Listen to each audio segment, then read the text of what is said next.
CHR വിഷയത്തിൽ UDF സർക്കാർ ഇരട്ടത്താപ്പ് നയമാണ് സ്വീകരിച്ചതെന്ന വാദമുയർത്തി CPMന്റെ നേതൃത്വത്തിൽ ഏലപ്പാറയിൽ സായാഹ്ന സദസ്സ് സംഘടിപ്പിച്ചു. CPIM Elappara area secretary NJ Babachan ഉദ്ഘാടനം ചെയ്തു.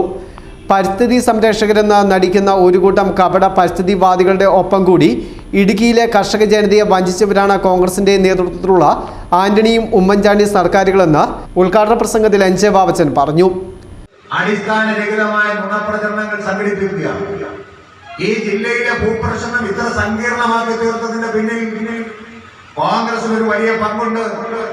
എക്കാലത്തും കോൺഗ്രസിന്റെ നേതാക്കന്മാരായിട്ടുള്ള ആളുകൾ, ഇപ്പൊ PT തോമസ് MP ആയിരുന്ന കാലത്ത് പരിസ്ഥിതി സംഘടനകളോടൊപ്പം ചേർന്നുകൊണ്ട് ഇടുക്കി ജില്ലയിലെ ഭൂപ്രശ്നം സങ്കീർണമാക്കുന്നതിന് വേണ്ടി നിലപാടെടുത്തയാളാണ് PT തോമസ്.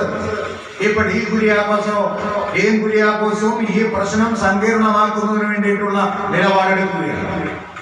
എന്ന് പറഞ്ഞാൽ ഇവരാരും ഇടുക്കി ജില്ലയിലെ കൃഷിക്കാർക്കൊപ്പമല്ല. ഇടുക്കി ജില്ലയിലെ കൃഷിക്കാരെ ഇവിടുന്ന് കുടിയിറക്കണം, ഇടുക്കി ജില്ല വനഭൂമിയാക്കി മാറ്റണം എന്ന അഭിപ്രായക്കാരായി മാറിക്കൊണ്ടിരിക്കുകയാണ്. ഇടുക്കി ജില്ല ഇപ്പൊ നമുക്കറിയാം, ഈ ജില്ലയിലെ വന്യമൃഗങ്ങൾ എല്ലാ മേഖലയിലേക്ക് കടന്നു വരികയാണ്. നമ്മുടെ ജീവിതത്തിൽ ഒരിക്കൽ പോലും നമ്മൾ കേട്ടിട്ടില്ലാത്തതാണ് പുലി ഇറങ്ങുന്നു. എവിടെ? നമ്മുടെ കോഴിക്കാനം അടക്കം എലിവറി അടക്കമുള്ള പ്രദേശങ്ങളിൽ പുലി വരികയാണ്. കോഴിക്കാനത്ത് കുരിശുമലയിൽ ആന വരുന്നു. പീരുമേട് മരിയൻ സ്കൂളിന്റെ വാതിലിൽ ആന വരുന്നു. കാട്ടുപന്നിയുടെ കാര്യം പിന്നെ പറയേണ്ടതേ.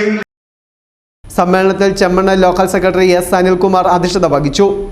ഏരിയ കമ്മിറ്റി അംഗങ്ങളായ Andappan Jacob, KP Vijayan, Nishanth V Chandran, MT Saji, R Ravikumar, B Anoop, Sheelarajan തുടങ്ങിയവർ പ്രസംഗിച്ചു.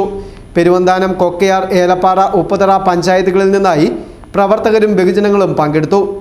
News bureau, Elappara.